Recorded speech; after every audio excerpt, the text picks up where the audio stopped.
और जब सामने देखता हूं तो बहुत बड़ा संकट महसूस करता हूं। किन किन का नाम? आचार्यगण को मेरा प्रणाम। आपकी उपस्थिति प्रेरणादायक है। यहाँ जब देखता हूं सबको तो मेरी नजर इतनी पैनी है कि राजेंद्र राठौड़ ने अपना स्थान तक बदल लिया। इस मिट्टी के सपूत, भारत के माथे का चंदन, देश का गौरव,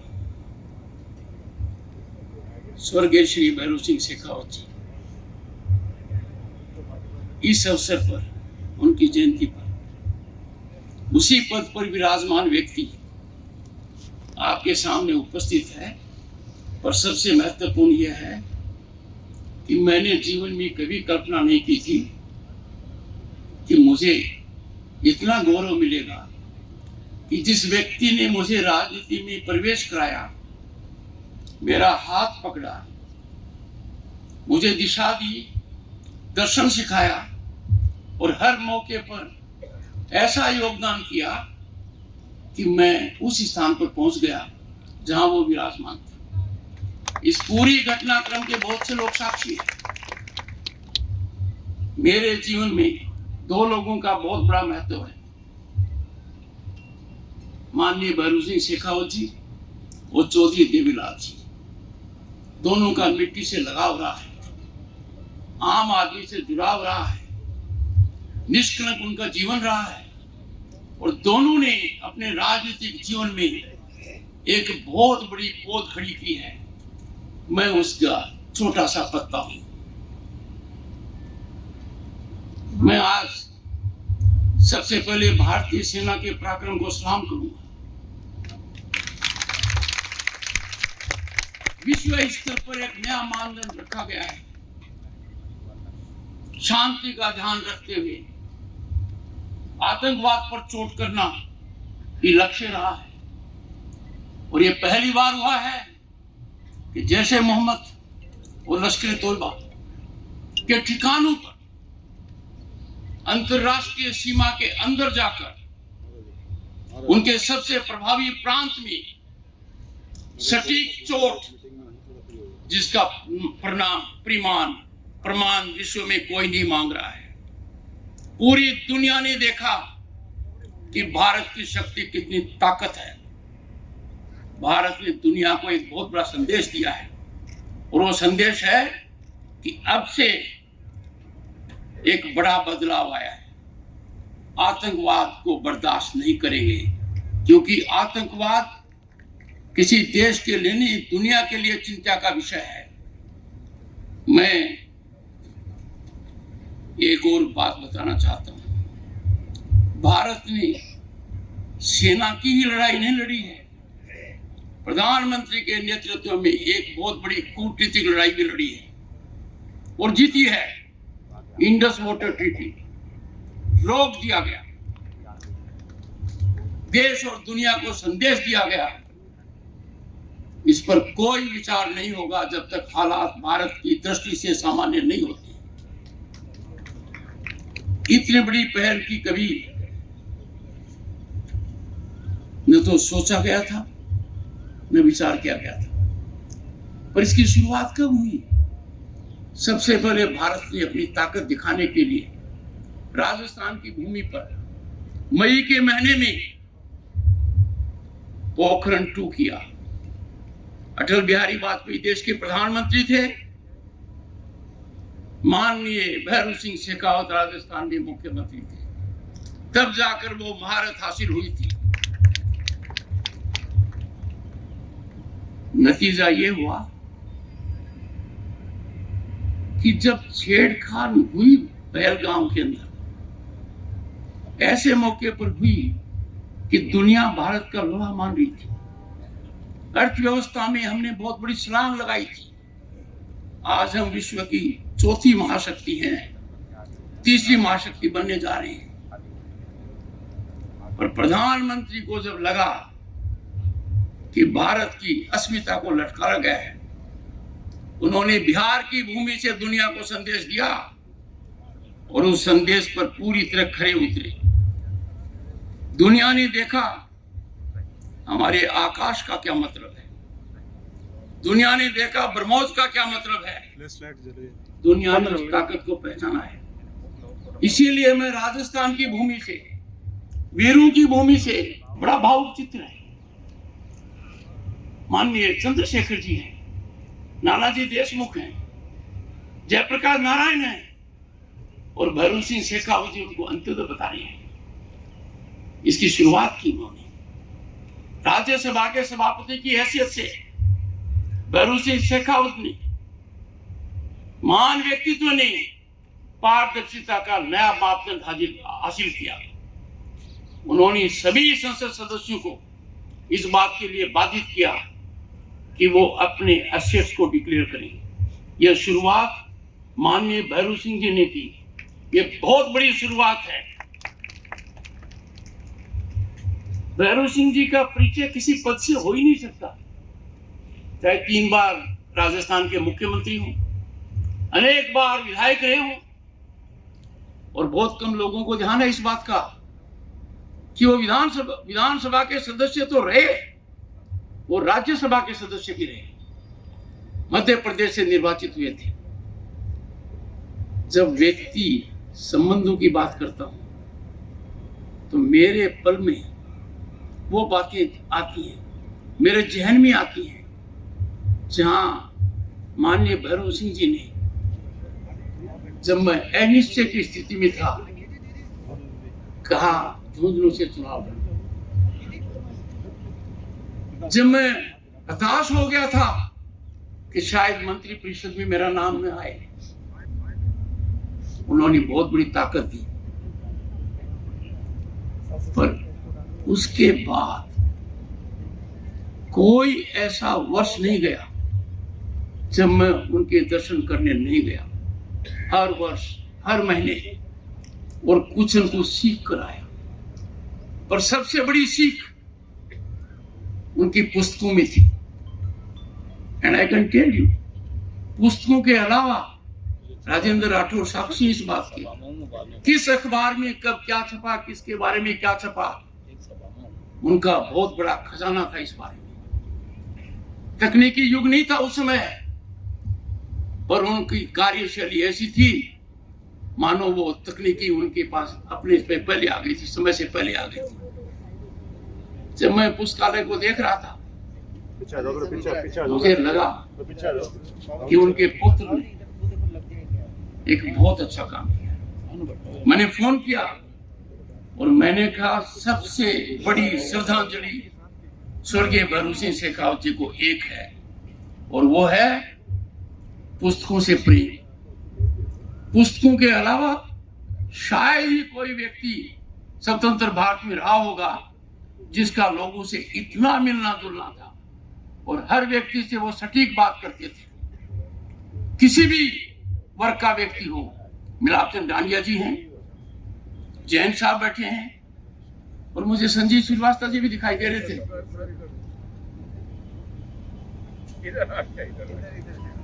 जिस तरीके से राजेंद्र राठौर ने अपनी कुर्सी बदली, संजीव ने भी कोई अपना जगह बदल ली। पर राजनीति के अजात शत्रु भैरू सिंह शेखावत, ढूंढ लो किसी भी कोने में, दुनिया में, देश में, प्रदेश में, उनका कोई दुश्मन नहीं मिलेगा। उन्होंने राजनीति में एक बात परिभाषित की कि राजनीति में कोई दुश्मन नहीं होता है। आज के नेतृत्व को हर दल के अंदर ये बात सीखने की आवश्यकता है कि जो उच्चतम मापदंड माननीय भैरू सिंह जी ने स्थापित किया, अभिव्यक्ति का, विचार विमर्श का, वाद विवाद का, मंथन का, और वैदिक संस्कृति में कहूं तो अनंतवाद का, किसी भी व्यवस्था में, खासतौर पर प्रजातांत्रिक व्यवस्था के लिए जरूरी है अनंतवाद हो। उन्होंने हर बार देखा है। 5 साल तक राजस्थान की विधानसभा में वो मुख्यमंत्री थे, मैं प्रतिपक्ष का विधायक था। उनका दिल प्रतिपक्ष के लिए पसीजता था। प्रतिपक्ष के हर सदस्य को यह अनुभव था कि मुख्यमंत्री हमारा गार्जियन है। हम कोई बात व्यक्ति से कहेंगे या जायज कहेंगे तो उसका निर्णय सकारात्मक रूप से होगा। ये वो वटवर्क्स है जिसके नीचे सब कुछ फूलता ही रहा है। जो कहावत है उसको गलत साबित किया है। Bhairu Singh Shekhawat has turned out to be a banyan tree, contrary to perception कि कितने लोगों को उन्होंने नेता बनाया। मुझे बहुत अच्छा लगता है कि जब उपराष्ट्रपति की हैसियत से देश के किसी भी कोने में जाता हूं और एक कहता हूं कि जो मेरे पास है वो किसी और उपराष्ट्रपति के पास नहीं रहा, क्योंकि मेरी शुरुआत, मेरी अंगुली पकड़ी, मेरा हाथ पकड़ा, मुझे मार्गदर्शन किया, मुझे दर्शन सिखाया, मुझे राजनीति का ज्ञान दिया, जनता की सेवा के लिए लालायित किया, मैं उसी स्थान पर पहुंच गया। और आज के दिन सबसे बड़ा अलंकरण मेरे जीवन का क्या हो सकता है? तो आज मैंने मेरे महासचिव को कहा कि माननीय भैरू सिंह जी की स्मृति में एक पुस्तकालय का लोकार्पण हो रहा है, मैं क्या करूं? तो उन्होंने कहा और मैं भी करने जा रहा हूं। संविधान सभा ने जिस संविधान पर दस्तखत किए, हिंदी और अंग्रेजी में किए, एक एक प्रतिलिपि, अधिकारित प्रतिलिपि मैं इस पुस्तकालय को भेंट कर रहा हूं।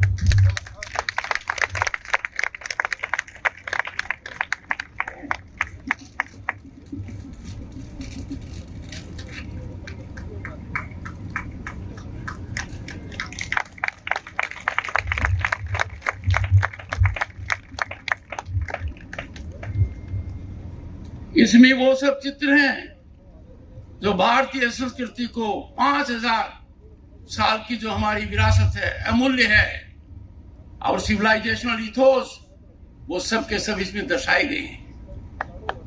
हर व्यक्ति ने दस्तखत किए हैं।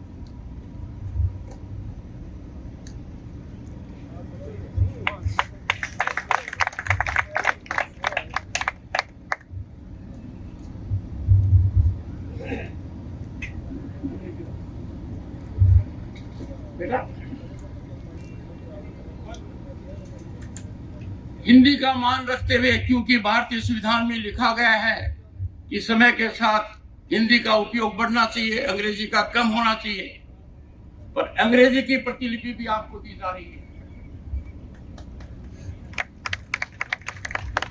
उपस्थित महानुभाव, जब संविधान के 75 साल हुए तो एक बहुत महत्वपूर्ण कार्यक्रम हुआ और उस समय किताबें जारी की गई। उनकी एक प्रतिलिपि मैं आपको दे रहा हूं।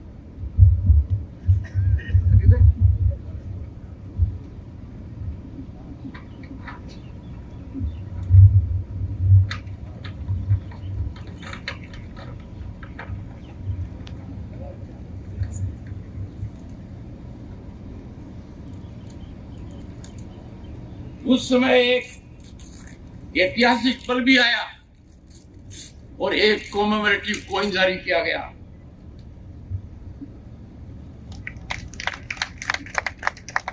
पहली बार उस कार्यक्रम के अलावा भेंट किया जा रहा है।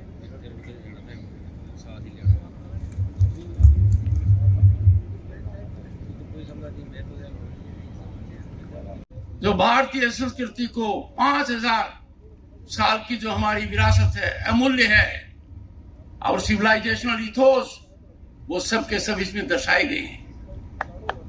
हर व्यक्ति ने दस्तखत किए हैं।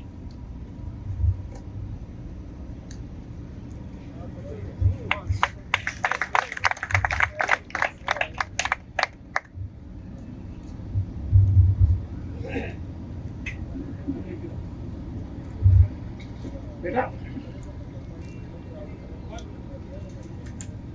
हिंदी का मान रखते हुए, क्योंकि भारतीय संविधान में लिखा गया है कि समय के साथ हिंदी का उपयोग बढ़ना चाहिए, अंग्रेजी का कम होना चाहिए, पर अंग्रेजी की प्रतिलिपि भी आपको दी जा रही है। उपस्थित महानुभाव, जब संविधान के 75 साल हुए तो एक बहुत महत्वपूर्ण कार्यक्रम हुआ और उस समय किताबें जारी की गई।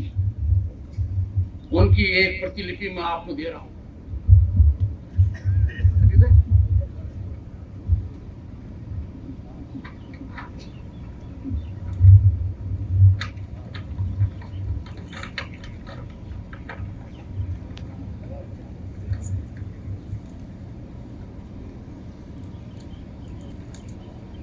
उस समय एक ऐतिहासिक पल भी आया और एक कॉमेमोरेटिव कॉइन जारी किया गया।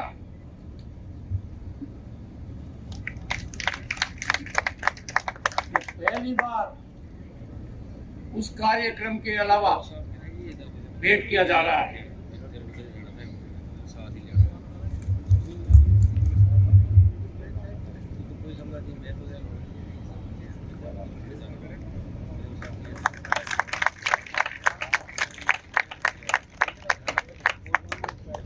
भगत सिंह जी के व्यक्तित्व की सबसे बड़ी खास बात यह है कि जब राज्यसभा में उनका अंतिम दिन था सभापति की हैसियत से, किसने क्या कहा, क्या विचार व्यक्त किए, क्या क्या अनुभव साझा किए गए, देश के सर्वोच्च पद पर बैठे हुए हर राजनीतिक दल के नेता के मुंह से एक ही बात निकली, आप बेमिसाल हैं, आपका कोई मुकाबला नहीं है।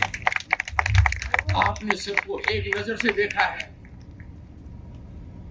उनके पोते को मैंने वो भी दिया है।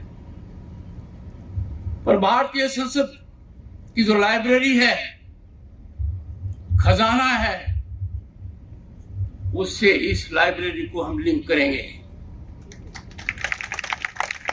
माननीय भगत सिंह जी शेखावत ने जो कुछ कहा सभापति की हैसियत से, वो भी मैंने आपको दे दिया है।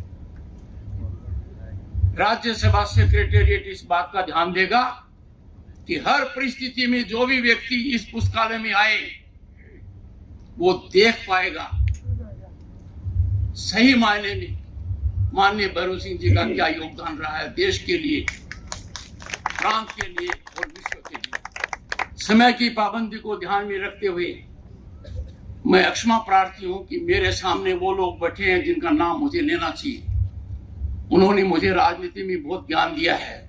भाई जीतराम उस कोने में बैठे हैं, राजेंद्र तो मेरे साथ ही रहे हैं सदा।